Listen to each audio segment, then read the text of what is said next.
በበረዶ ተራራ ላይ ወድቀህ የሚበላ ምግብ አጥተህ ለመኖር ስትል የጓደኛውን ስጋ ለመብላት ትገደድ ይሆን?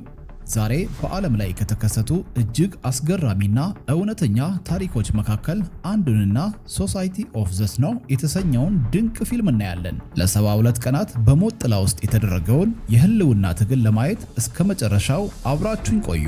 የፊልሙ ገጽ ነኝ። ቪዲዮውን ላይክ በማድረግ እንጀምር።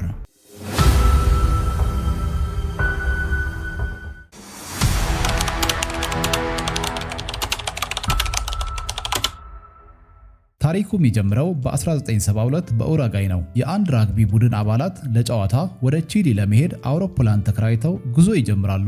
አውሮፕላን ውስጥ ያሉት አብዛኞቹ ወጣቶች ናቸው። በታሪኩ ውስጥ ኑማ የተባለውን ወጣት እናገኘዋለን። እሱ የዚህ አሳዛኝ ታሪክ ተራኪ ነው። ትዕይንቱ ሲቀየር አውሮፕላን ውስጥ ወጣቶቹ ሲሳሳቁ፣ ሲጫወቱና ስለ ወደፊት ህይወታቸው ሲያወሩ እናያለን። ነገር ግን የአንድ የራስ ተራራ ላይ ሲደርሱ አየሩ በድንገት ይበላሻል። አውሮፕላኑ በከፍተኛ ንዝረት ውስጥ ያልፋል። ተሳፋሪዎቹ መጀመሪያ ላይ እየቀለዱ ነበር፣ በኋላ ግን ፍርሃት ወረራቸው። ድንገት የአውሮፕላኑ ጭራ ከተራራ ጫፍ ጋር ይጋጫል። አውሮፕላኑ ለሁለት ተከፍሎ ይበታተናል። ዋናው አካል ግን በበረዶ ላይ እንደ ስኪንግ ከፍተኛ ፍጥነት እየተንሸራተተ ሄዶ ተራራው ስር ይቆማል። ጩኸት፣ የብረት ስብርባሪ፣ ደምና ጭስ አካባቢውን ይሞላዋል።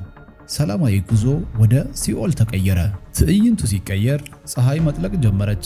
በአንድ የራስ ተራሮች ላይ ፀሐይ መጥለቅ ማለት ለተረፉት ሰዎች የሞት ደወል መደወል ማለት ነው። ብርሃኑ እየራቀ ሲሄድ ያ የለመድነው ሰማያዊ ሰማይ በጨለማ ተዋጠ። አሁን ላይ የሚሰማው ብቸኛው ድምፅ የቁስለኞች ጩኸት፣ አስፈሪ የበረዶ ንፋስ ድምፅ ብቻ ነው። ብርዱ ዝም ብሎ ቅዝቃዜ አይደለም። ከዜሮ በታች 30 እና 40 ዲግሪ የሚወርድ አጥንትን የሚሰረስር ደምን የሚያረጋ ቅዝቃዜ ነው። ተሳፋሪዎቹ ያላቸው መጠለያ ያ የተሰባበረ አውሮፕላን አካል ብቻ ነው። በቀጣይ ትዕይንት ላይ ሰዎቹ ሙቀት ለማግኘት ሲሉ እንደ እንስሳት ተጠጋግተው ተኙ።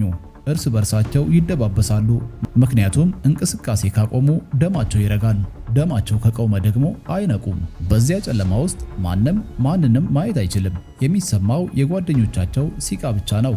በቀጣይ ትዕይንት ላይ ሮቤርቶ እና ካኔሳ የተባሉ የሕክምና ተማሪዎች በዚያ በረዶ ውስጥ ሆነው በክብሪት ብርሃን እየታገዙ የጓደኞቻቸውን የተቆረጠ እግርና የተሰበረ አጥንት ለመጠገን ሲታገሉ ያሳያል። ምንም አይነት ማደንዘዣና ፋሻ የለም። የሰዎቹ ጩኸት በተራራው ላይ ያስተጋባል። ትዕይንቱ ሲቀየር ብርሃን ሲፈነጥቅ ግን ሁኔታው የበለጠ ዘግናኝ ሆነ። ሌሊቱን ሙሉ አብረዋቸው ሲታገሉ የነበሩ 5 ጓደኞቻቸው በቅዝቃዜ ደርቀው ሞቶ አገኟቸው።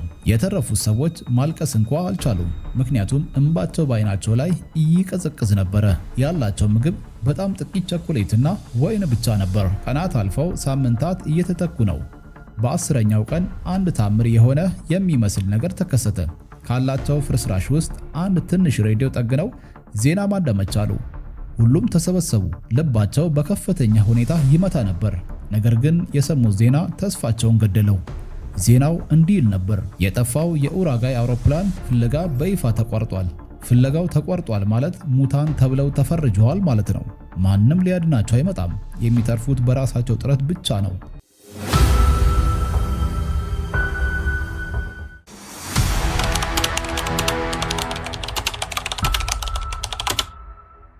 ምግብ ጭልጥ ብሎ አልቋል። ሰውነታቸው የራሱን ጡንቻ መብላት ጀምሯል። ሽንታቸው ወደ ጥቁርነት ተቀይሯል። በዙሪያቸው ያለ ነጭ በረዶ ብቻ ነው።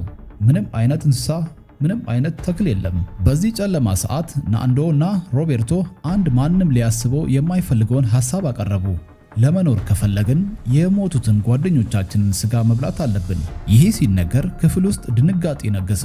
ኑማ በከፍተኛ ድምፅ ተቃወመ። እምነታቸው፣ ሃይማኖታቸውና ሰብአዊነታቸው ከህይወት ጋር ግብ ያዘ።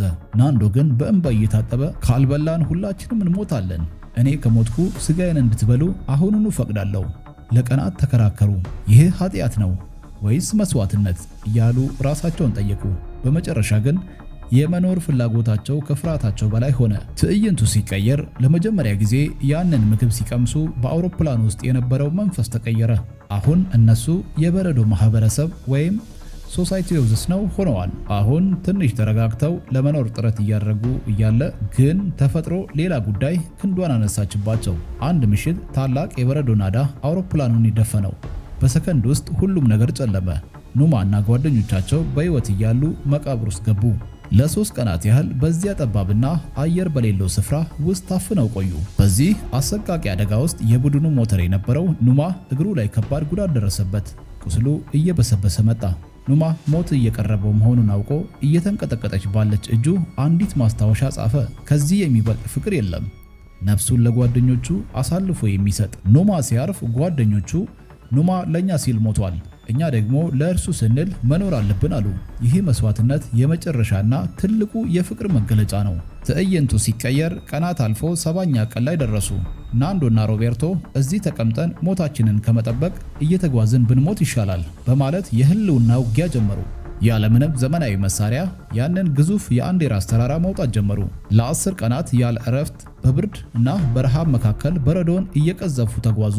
ትዕይንቱ ሲቀየር ከ10 ቀን ጉዞ በኋላ አንድ ታምር ተከሰተ። የነጩ በረዶ ቀለም እየጠፋ አረንጓዴ ሸለቆና የሚፈስ ወንዝ መታየት ጀመሩ። በወንዙ ማዶ አንድ ሰው ፈረስ ላይ ሆኖ አዩት። ናንዶ ድንጋይ ላይ መልእክት ጽፎ ወረወረለት። እኛ በረዶ ላይ የወደቅን ሰዎች ነን፣ እባካችሁ እርዱን። በቀጣይ ትዕይንት ላይ ፈረሰኛው ወሬውን ለዓለም አደረሰ። ብዙም ሳይቆይ የሄሊኮፕተር ድምፅ በተራራው ላይ አስተጋባ። ከ45 ተሳፋሪዎች ውስጥ በሕይወት የተረፉት 16ቱ ብቻ ነበሩ። ከ72 ቀናት በኋላ ሞትን አሸንፈው ወደ ቤታቸው ተመለሱ። የፊልሙ ገጽ ቤተሰቦች የሶሳይቲ ኦፍ ዘ ስኖው ታሪክ ይህንን ይመስላል። እነዚያ 16 ወጣቶች ከተራራው የወጡት በጉልበታቸው ብቻ ሳይሆን አንዳቸው ለሌላቸው በነበራቸው ተስፋና መተሳሰብ ነው። እስቲ ራሳችሁን ጠይቁ። እናንተ በእነሱ ቦታ ብትሆኑ ምን ታደርጉ ነበር? የሰው ልጅ ከምግብ በላይ ተስፋ እንደሚያስፈልገው በዚህ ታሪክ ተመልክተናል። ፊልሙን ስታዩ ምን ተሰማችሁ?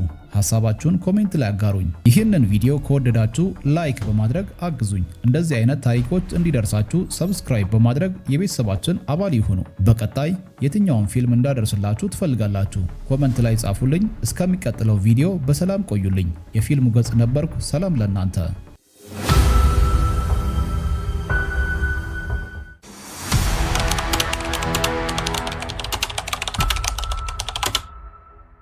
በበረዶ ተራራ ላይ ወድቀህ የሚበላ ምግብ አጥተህ ለመኖር ስትል የጓደኛውን ስጋ ለመብላት ትገደድ ይሆን?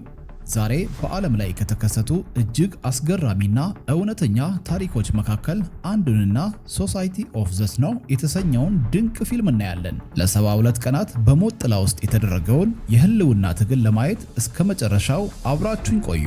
የፊልሙ ገጽ ነኝ። ቪዲዮውን ላይክ በማድረግ እንጀምር።